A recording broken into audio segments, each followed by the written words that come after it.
Au nom du Père et du Fils et du Saint-Esprit, ainsi soit-il. Aujourd'hui, nous voyons le padron louer l'administrateur malhonnête parce que il s'est fait des amis au dépit de son padron, parce que lorsque généreusement il abaissait la dette de ceux qui devaient de l'argent, eh bien il abaissait non pas sur son propre compte, mais sur le compte de son patron. Et toutefois, le patron le loue. Et alors Saint Jérôme conclut, si ce mauvais administrateur est loué, il faut bien le dire pour le mal qu'il a fait. Mais la prudence avec laquelle il a fait ce mal, prudence de la chair, bien sûr. Et donc ce n'est pas un mal qu'on loue ici, mais on met en relief que ce mauvais administrateur était plus, disons comme ça, rusé en faisant le mal que ne le sont les chrétiens en ne faisant pas le bien.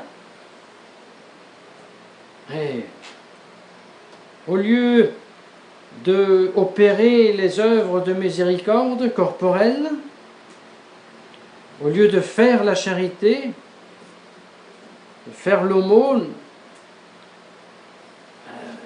de pratiquer une vraie et généreuse hospitalité, au lieu d'aller visiter les malades, au lieu de donner de son propre,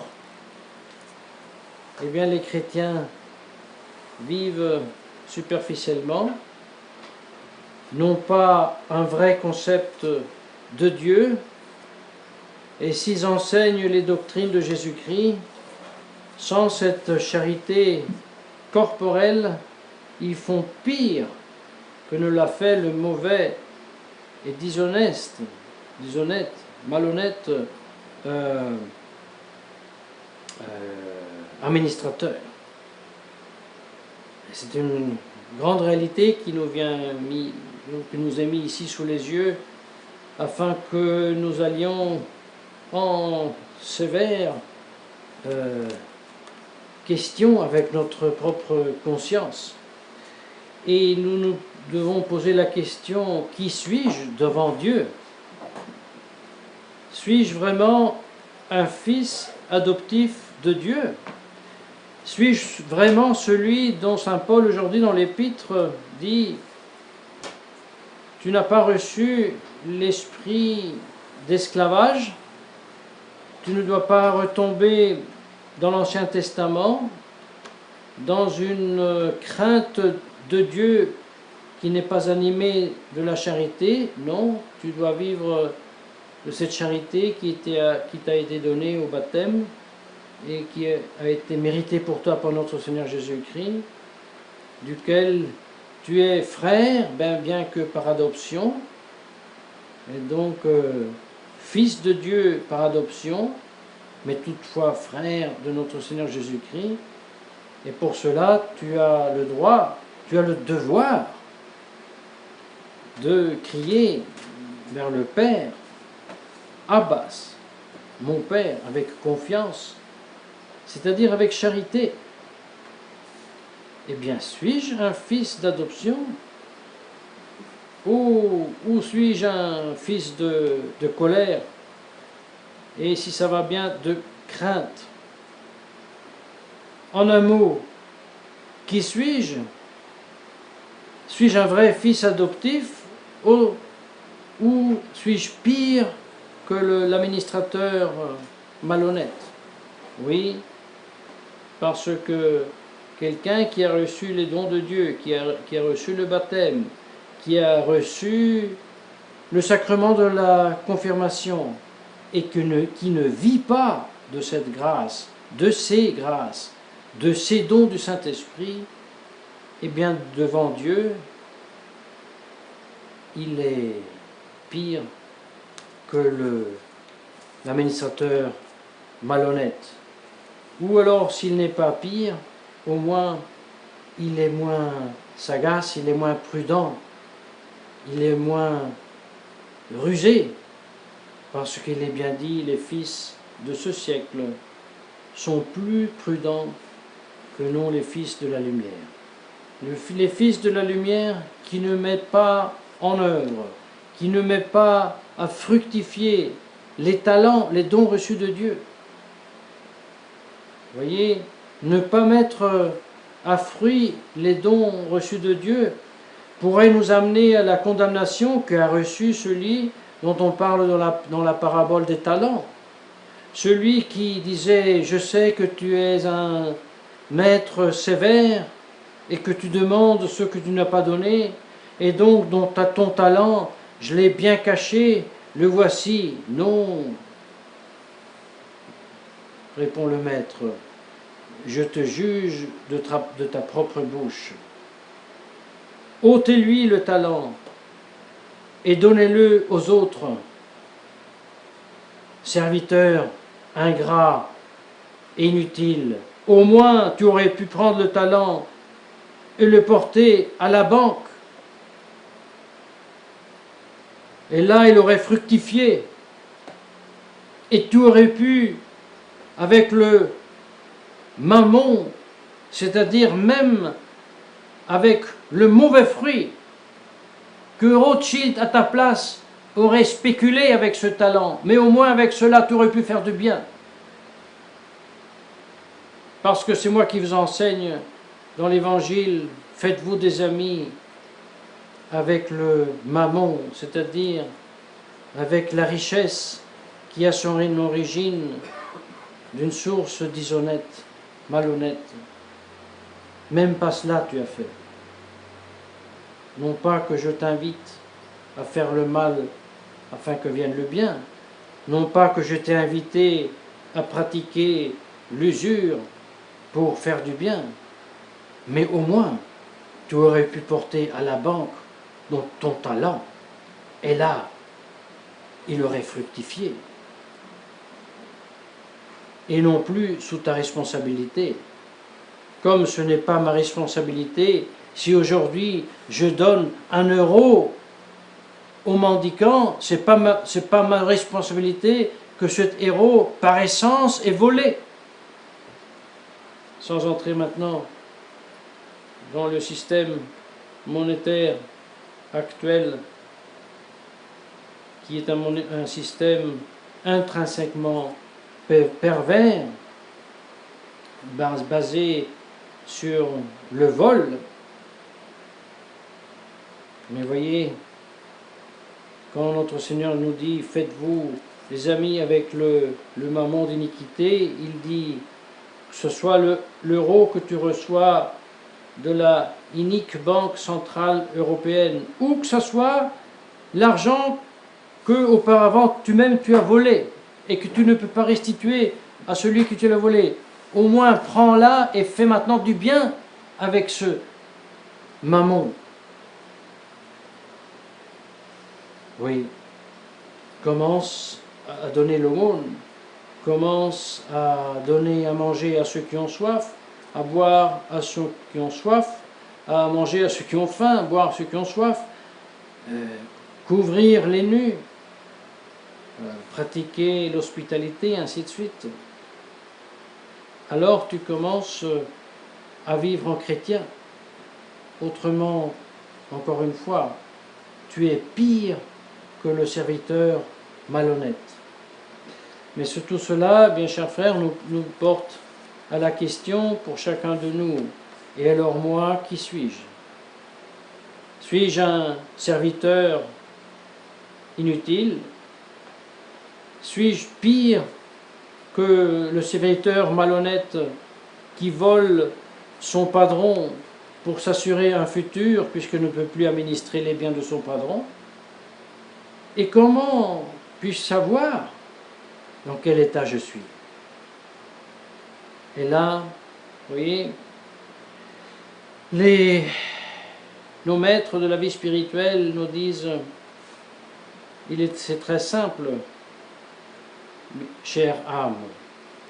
Ou tu vis selon la charité, et alors tu es fille adoptive de Dieu, alors ton cœur crie Abba, Père, alors tout ce que tu fais est œuvre de charité, alors nécessairement tu es poussé à opérer les œuvres de miséricorde corporelle avant encore de opérer les œuvres de miséricorde spirituelle, avant de conseiller ceux qui doutent, avant d'enseigner les ignorants, avant de reprendre les pécheurs. Si tu es une âme de charité, tu opères la charité, physiquement, corporellement. Autrement, tu es hypocrite, tu te trompes toi-même. Encore une fois, comment savoir dans quel état je suis? Eh bien, la règle est la suivante. Tout d'abord, il faut que j'examine quelle est l'idée, quel est le concept, qu'est-ce que je pense habituellement quand je pense le concept, quand je dis la parole Dieu, et avec cette parole, j'évoque le concept Dieu. Quel est ce concept que j'ai moi-même de Dieu? Quand j'aurai une réponse à cela, je pourrai savoir beaucoup plus. Vous voyez, les pères les docteurs de la vie spirituelle nous disent, grosso modo, il y a comme 3 catégories d'âmes. Une première qui vit dans ce que nous avons lu aujourd'hui dans l'épître de Saint Paul, sont ceux qui vivent dans l'esprit de la servitude, de l'esclavage, de la crainte de Dieu, et qui n'ont pas la charité dans le cœur, et peut-être même pas l'espérance, mais qui ont simplement la terreur de égarer, d'être punis par Dieu. Puis il y a les autres, une autre catégorie, qui quand même espèrent par le bon comportement, par l'observance des commandements de Dieu, d'obtenir la récompense, la rétribution, propter retributionem, comme dit le psaume, enfin d'être amis au paradis, de ne pas être condamnés à l'enfer. La troisième catégorie sont ceux qui, outre cette crainte de Dieu qui leur vient de la connaissance de Dieu, outre l'espérance d'être rétribués par Dieu, aiment Dieu et veulent se donner corps et âme à Dieu. Donc ceux qui ont un concept de Dieu qui, pour ainsi dire, de la tête passe au cœur et du cœur à l'action. Ceux qui craignent Dieu, ceux qui espèrent en Dieu mais qui le aiment, qui vivent pour Dieu. La fameuse charité, n'est-ce pas, de laquelle Saint Paul, dans les premières épîtres aux Corinthiens, dit que maintenant reste la foi, l'espérance, la charité, ces 3, mais la plus grande d'entre elles est la charité. Or, qu'est-ce que c'est la charité? Et c'est pas facile, parce que la foi est objet de ma connaissance, de mon étude, mais non pas la charité. Au catéchisme, nous apprenons la foi, pas la charité. Qu'est-ce que c'est la charité? Dieu est la charité. Et qui est Dieu? L'incompréhensible, nous dit Saint Jean, celui que personne n'a jamais vu. Alors qu'est-ce que c'est la charité? Puis-je la connaître, cette charité? Eh bien, oui, à condition que ce Dieu qui est la charité, que ce Dieu incompréhensible se rende connaissable, tangible. Et c'est bien ce qui s'est passé. parce que Dieu s'est fait chair, est devenu homme, est devenu tangible. Ce même Dieu, Jésus-Christ, qui a révélé la foi, par laquelle nous connaissons Dieu, il a aussi révélé la charité par les actions de sa sainte humanité. Et rien d'autre, il nous demande, que les actions de sa sainte humanité débordent dans notre humanité. Et pour nous rendre compatibles à sa divinité, voilà qu'il a créé la grâce, qu'il nous a donnée au baptême. Et avec ce, excusez-moi l'expression, software surnaturel de la grâce, il est possible de vivre la charité de Jésus-Christ. Et alors, il devient simple. Est-ce que je vis la charité ou est-ce que je ne la vis pas? Est-ce que je récite seulement le Notre Père? Est-ce que je récite seulement les béatitudes, les dons du Saint-Esprit? Ou est-ce que je les vis?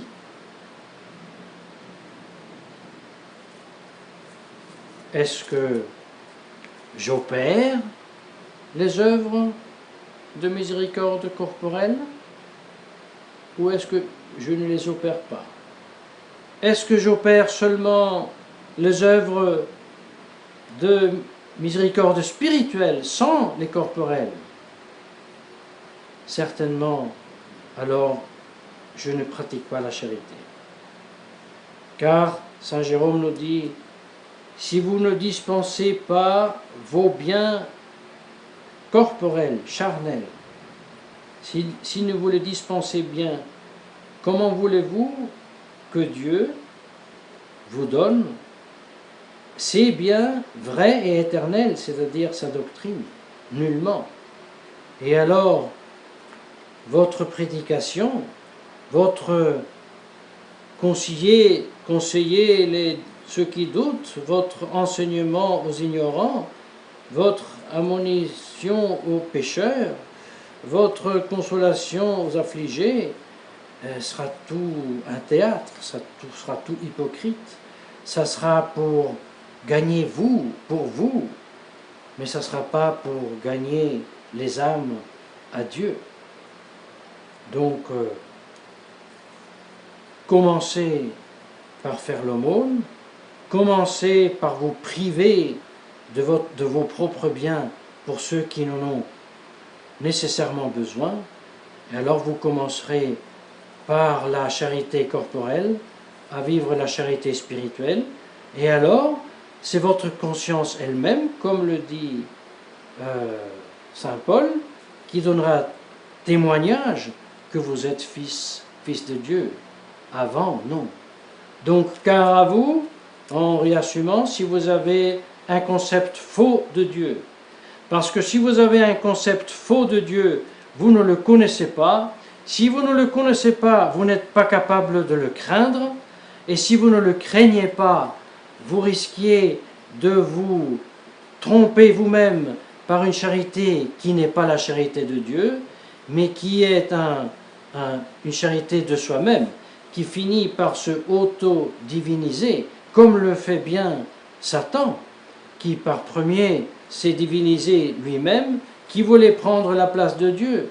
Bien Satan qui a suggéré à Adam et Ève, vous êtes Dieu, vous n'avez pas besoin d'être soumis à Dieu, faites ce que vous voulez, vous serez de Dieu. C'est Satan qui, toujours, pendant les siècles, les millénaires, a suggéré la révolte contre Dieu, et il est réussi à la suggérer aussi géographiquement sous la coupole de Saint-Pierre, en enseignant que tu peux choisir la religion que tu penses être la meilleure pour toi, parce que en dernière analyse, tu sais, c'est toi-même qui es Dieu.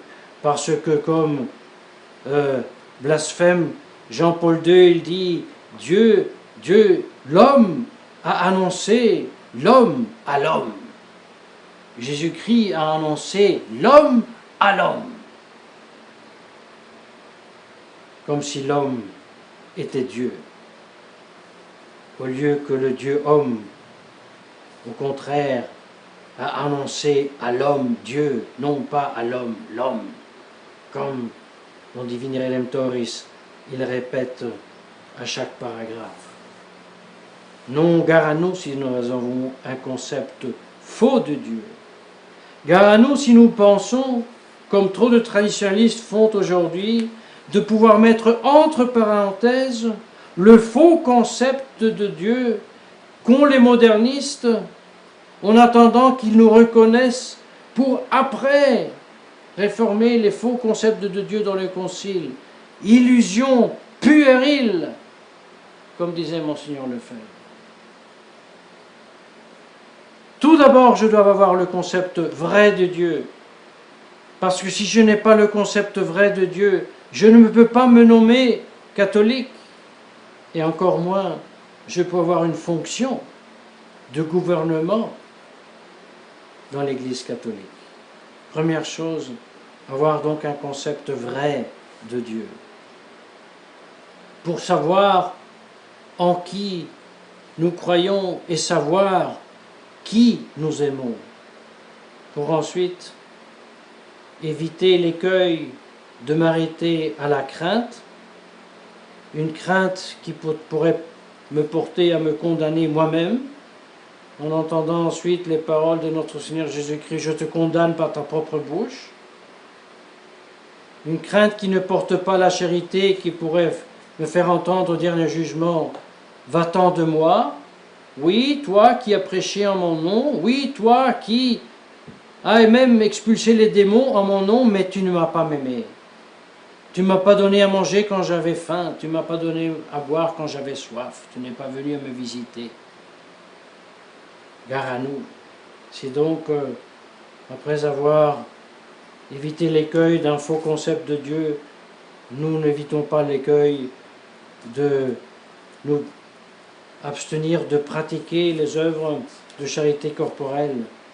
Ça pourrait être pour nous fatal. Encore une fois, si vous ne dispensez pas les biens corporels vôtres, ce que vous possédez, ce que vous êtes, comment voulez-vous attendre que Dieu vous dispense à vous ces biens éternels de sa doctrine? Comment voulons-nous attendre que la tradition, que le culte du vrai Dieu, que l'amour pour la vraie liturgie, pour le vrai catéchisme s'épanouissent? Comment voulons-nous que des vocations s'éveillent? Comment voulons-nous que des jeunes gens se décident à s'unir en